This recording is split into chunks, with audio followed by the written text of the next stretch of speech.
ನಮಸ್ಕಾರ ವೀಕ್ಷಕರೇ, JBM ನ್ಯೂಸ್ಗೆ ಸ್ವಾಗತ. ನಾನು ವೀರೇಶ್ ಹೆಬ್ಬಳ್ಗೆ. ಯುಗಾದಿ ಅಂದ ತಕ್ಷಣ ರಾಮದುರ್ಗದ ಜನತೆಗೆ ನೆನಪಾಗುವುದೇ ಯುಗಾದಿ ಜಾತ್ರೆ.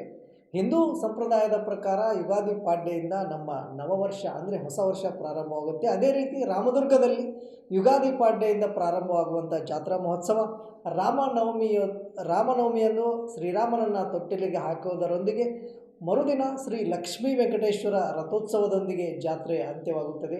ಅದೇ ರೀತಿ ಪಾಡ್ಯದಿಂದ ಪ್ರಾರಂಭವಾಗಿ ಅಂದರೆ 9 ದಿನಗಳ ಕಾಲ ವಾಹನ ಮಹೋತ್ಸವ ಜರುಗಿ ಕಡೆಯದಾಗಿ ಅತ್ಯಂತ ವಿಜೃಂಭಣೆಯಿಂದ ಮಹಾರಥೋತ್ಸವ ಇಂದು ಅಂದರೆ ರಾಮನವಮಿಯ 2ನೇ ದಿನ ಅಂದರೆ ರಾಮನವಮಿಯ ಮರುದಿನ ಏನು ಒಂದು ಮಹಾರಥೋತ್ಸವ ಜರುಗುತ್ತದೆ.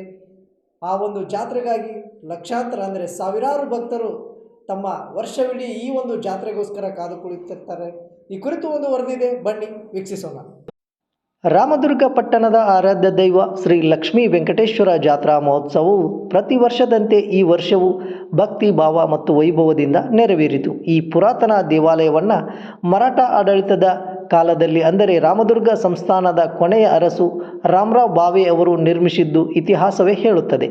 ಪೇಶ್ವೆಗಳ ಆಳ್ವಿಕೆಯಲ್ಲಿ ನಿರ್ಮಿತವಾದಂಥ ಈ ದೇವಸ್ಥಾನವು ಧಾರ್ಮಿಕ ಮಾತ್ರವಲ್ಲದೆ ಸಾಂಸ್ಕೃತಿಕ ಏಕತೆಗೆ ಪ್ರತೀಕವಾಗಿ ಗುರುತಿಸಿಕೊಂಡಿದೆ. ವಿಶೇಷವಾಗಿ ಕನ್ನಡ ಮತ್ತು ಮರಾಠ ಸಮುದಾಯಗಳು ಸೇರಿ ಜಾತ್ರೆಯನ್ನು ಆಚರಿಸುವುದು ಸಾಮರಸ್ಯದ ಸಂಕೇತವಾಗಿದೆ. ಮಲಪ್ರಭಾ ನದಿ ತಟದಲ್ಲಿರುವ ಶ್ರೀ ಲಕ್ಷ್ಮೀ ವೆಂಕಟೇಶ್ವರ ದೇವಸ್ಥಾನದಿಂದ ಪ್ರಾರಂಭವಾಗುವ ರಥೋತ್ಸವವು ಭಾರೀ ಮರದ ರಥವನ್ನು ಭಕ್ತರು ಎಳೆಯುವುದು ಇಲ್ಲಿ ಸಂಪ್ರದಾಯವಾಗಿದೆ.